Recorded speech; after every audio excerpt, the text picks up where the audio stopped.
I've spent 7 years traveling to 50 countries. I had rules. Strict rules that kept me safe, saved me money, and never let me down. But then I landed in Malaysia, and within 48 hours, every single rule I swore by was shattered. What I discovered changed everything I thought I knew about travel. And honestly, I'm never going back to my old ways. Look, I'm not your typical traveler who just goes with the flow. After visiting everywhere from Iceland to Indonesia, I developed a system. Rule number 1. Never eat street food in your first 3 days. Rule number 2. Always stay in tourist areas. Rule number 3. Never trust locals who approach you first. These rules kept me out of trouble in Bangkok, saved me from food poisoning in India, and protected my wallet in Barcelona. But Malaysia was different. And the moment I broke my first rule, I stumbled into an experience so incredible that I had to question everything. So buckle up, because what happened next taught me more about travel, culture, and life than 49 other countries combined. Let me set the scene. I'm at Kuala Lumpur International Airport, exhausted from a 16-hour flight. My plan? Get to my hotel in Bukit Bintang, order room service, play it safe for the first 3 days like I always do. That's the rule, right? But here's what actually happened. My taxi driver, Uncle Lim, and yes, in Malaysia everyone's an uncle or auntie, takes one look at me and says, "First time Malaysia. You hungry?" Now, old me would have politely declined. That's rule number 3 in action. Don't trust locals who approach you first. But I was starving, and something in his genuine smile made me pause. I know one place, he continues, best nasi lemak in KL. 5 minutes only. 5 minutes turned into him taking me to this dimly lit alley in Kampung Baru at 11 p.m. Red flags everywhere, right? I'm thinking about my phone, my wallet, every travel horror story I've ever read. But then I smell it. This intoxicating aroma of coconut rice, sambal, and fried anchovies that just pulls you in. There's no menu. No English. Just a tiny stall with plastic stools and a woman who looks like everyone's grandmother serving food wrapped in banana leaves. Uncle Lim orders for me, refuses to let me pay, and disappears before I can even thank him properly. That first bite, I'm not exaggerating when I say it was a spiritual experience. The coconut rice was so fragrant, the sambal had this perfect balance of sweet, spicy, and savory, the fried chicken was crispier than anything I'd had in my life. And I'm sitting there in this alley, surrounded by locals who are staring at me, the obvious tourist, but not with suspicion. They're smiling, nodding, waiting for my reaction. An elderly man at the next table leans over. Good, yes, I can't even speak.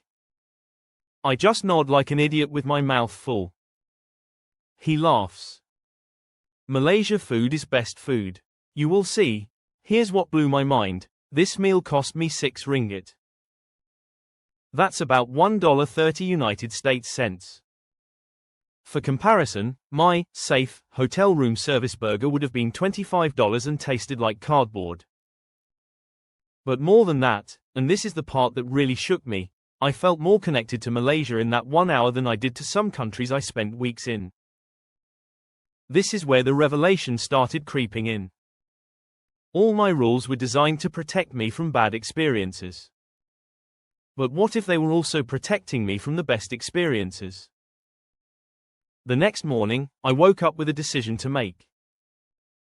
Do I go back to my system, or do I keep experimenting?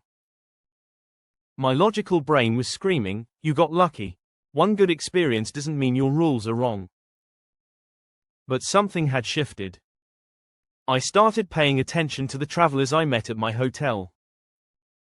There was this couple from Australia who'd been in KL for 5 days, never left the Golden Triangle, ate at TGI Fridays twice. They were complaining about how touristy and expensive Malaysia was. Then there was this solo traveler from Germany I met at breakfast. She was raving about this Hindu temple cave she'd visited, a lunch she had with a Malaysian family who invited her home, a night market where she learned to bargain in Malay. Same city. Completely different experience. The difference? She threw out the rulebook on day one. That's when I made a conscious decision. For the next 2 weeks, I was going to deliberately break every travel rule I'd ever made. Not recklessly, I'm not telling you to ignore safety, but intentionally. I wanted to see what would happen if I traveled the way Malaysians lived, not the way guidebooks suggested. What happened next? Honestly, I'm still processing it months later. So rule number 2, always stay in established tourist areas. Makes sense, right? That's where the infrastructure is, where people speak English, where you can find a Starbucks if things go south. I checked out of my fancy Bukit Bintang hotel and found a homestay in a residential neighborhood in Petaling Jaya through a local website. No reviews. No tourist amenities nearby. Just a room in someone's house for $15 a night. I showed up with my bags, and the entire family comes out to greet me. The mom, Auntie Rashida, is already pushing food into my hands, homemade kuah, which are these traditional snacks. The dad wants to know where I'm from, what I do, why I chose Malaysia. The teenage daughter is showing me her K-pop collection. And the grandmother is just smiling at me from the kitchen, nodding approvingly. Here's what nobody tells you about Malaysia. Malaysians are some of the most hospitable people on the planet. And I don't mean in a, we're nice to tourists, way. I mean in a, you're basically family now, way. Within 2 days, Auntie Rashida was meal prepping for me. Not because I asked, she just couldn't fathom me eating alone. She packed me breakfast before I left for the day, texted me to make sure I'd eaten lunch, and have dinner waiting when I got back. I tried to pay her extra. She looked offended. But here's where it gets really interesting. Living in a real neighborhood, I saw actual Malaysian life. I saw how the Chinese coffee shop owner greets the Muslim family with genuine warmth during Ramadan. I saw how the Indian neighbors bring over food during Deepavali. I watched the mix of languages, Malay, English, Mandarin, Tamil, flowing effortlessly in a single conversation. One evening, there's this night market, a pasar malam, that sets up at the end of the street. Auntie Rashida insists on taking me. She's introducing me to every vendor like I'm her own kid. This is my friend from wherever you're from, and these vendors, they're giving me discounts, throwing in extra portions, teaching me Malay phrases. There was this moment, and this is when it really hit me, where I'm standing in the middle of this chaotic, loud, vibrant night market, and I realize, this is what I've been missing in 49 other countries. Not the monuments. Not the Instagram spots. The actual heartbeat of a place. The tourist areas are designed to make you comfortable. But comfort is the enemy of transformation. Now, you might be thinking this is just a story about being nice to locals and eating good food. But what I discovered in Malaysia went way deeper than that, and this is the part that actually changed how I see the world. Malaysia is like nowhere else I've been. It's 60% Muslim, 20% Buddhist, 10% Christian, 6% Hindu, all living together. 3 major ethnic groups, Malay, Chinese, and Indian. 4 main languages, dozens of dialects. This shouldn't work. Based on what I'd seen in other countries, this level of diversity usually means tension. But here's what's fascinating, it does work. Not perfectly, no country is perfect, but I kept seeing this pattern of genuine multiculturalism that I hadn't witnessed anywhere else. I went to Georgetown in Penang, where you can literally walk 5 minutes and pass a mosque, a Chinese temple, an Indian Hindu temple, and a Christian church. They call it the Street of Harmony, but it's not a tourist gimmick, these communities have coexisted for generations. I met a guy named Raj who runs a mamak stall. These are Indian Muslim restaurants that are everywhere in Malaysia. He tells me, we're Malaysian first. Indian, Chinese, Malay, that comes second. I thought he was just being diplomatic. But then I watched him interact with customers. This elderly Chinese couple comes in, he greets them in Cantonese, takes their order.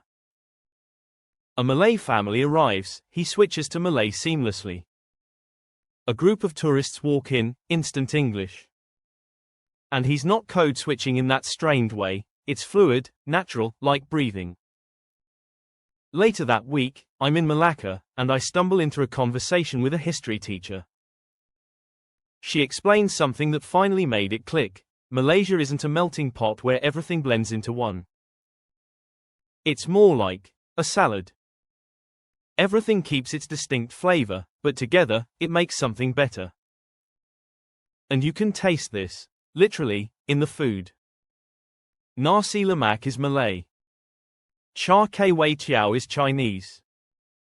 Roti canai is Indian. But ask any Malaysian what their favorite foods are, and they'll list all three. The cuisine doesn't belong to one group, it belongs to Malaysia. This was rule-breaking on a societal level.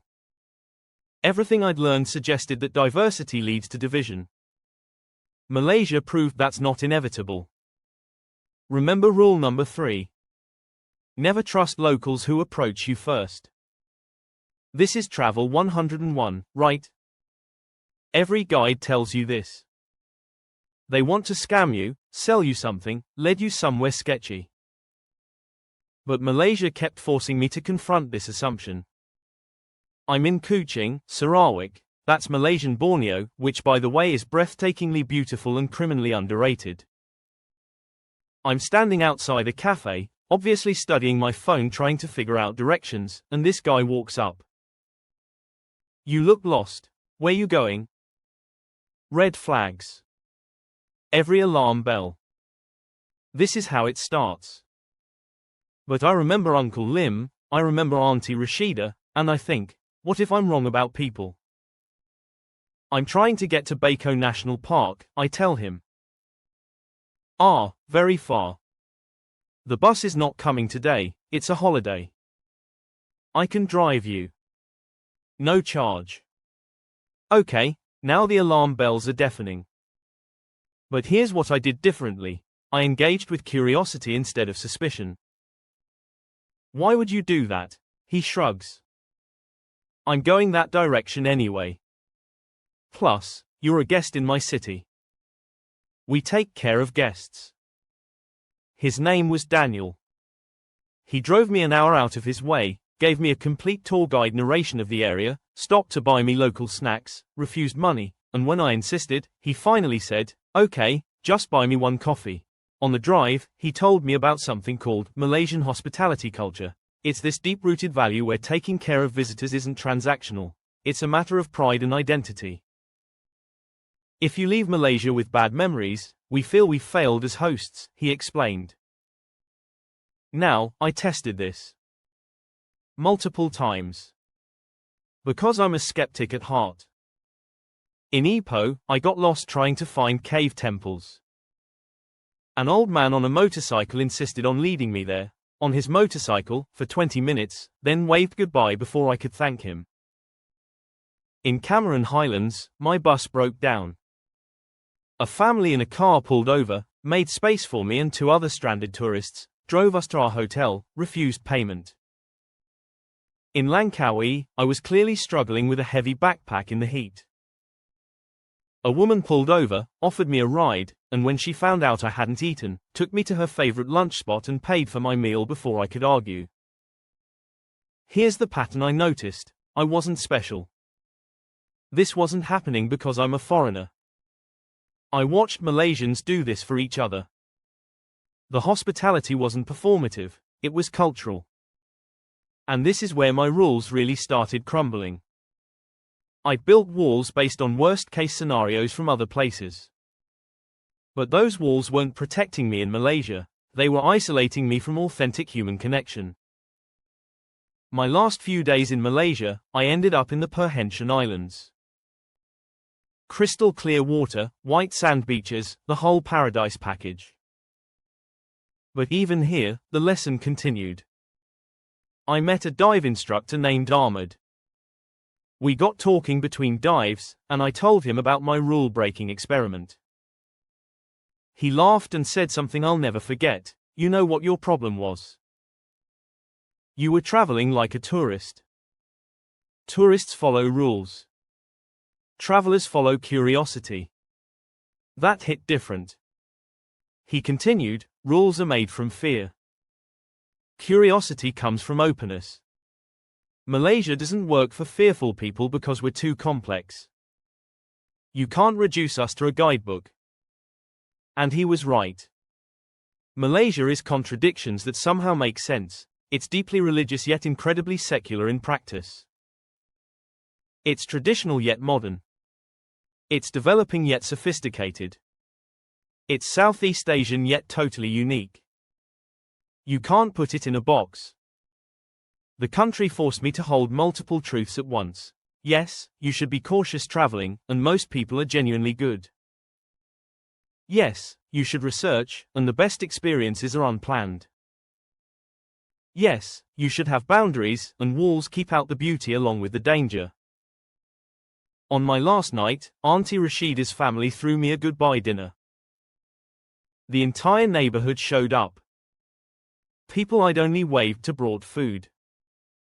They gave me gifts, nothing expensive, just thoughtful. A keychain from Malacca.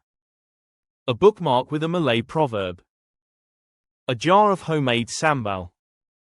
Auntie Rashida hugged me at the door and said, "You're always welcome here. This is your Malaysian home now." I ugly cried in the taxi to the airport.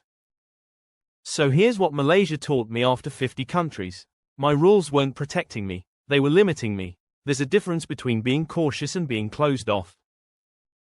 I'd confused the two. The best travel experiences can't be controlled, scheduled, or guaranteed safe. They require vulnerability. And vulnerability requires trust. Not every place deserves that trust, let's be real. But I defaulted to distrust so automatically that I was missing the places that did. Malaysia broke my rules because Malaysia doesn't fit the narrative we're sold about travel. It's not the Europe adventure. It's not the exotic Asia experience. It's not the beach escape. It's all of those and none of those. It's its own thing. And maybe that's why it's so magical. It refuses to be simplified. Since Malaysia, I've changed how I travel everywhere. I still do research. I'm still careful. But now I lead with curiosity instead of caution. I look for the local neighborhoods, the home-cooked meals, the random conversations. I say yes more. I trust more. Some of my friends think I'm reckless now. But here's what I know. I've learned more about humanity from breaking my rules than I ever did following them. If you're planning to visit Malaysia, here's my advice: go. But don't just visit, immerse. Talk to the aunties at the hawker stalls. Accept the invitations. Get lost in the neighborhoods. Eat everything. Ask questions. Be open. And if you've been traveling by a strict set of rules like I did, maybe it's time to break a few. You might be surprised what happens. Malaysia gave me back something I didn't know I'd lost: faith in people. And honestly, that's worth more than any passport stamp. If this resonated with you, let me know in the comments. Have you ever had a place completely change your perspective on travel? And if you found this helpful, subscribe because I'm breaking down my experiences in all 50 countries I've visited, and trust me, there are more stories like this. Until next time, travel curiously, not carefully.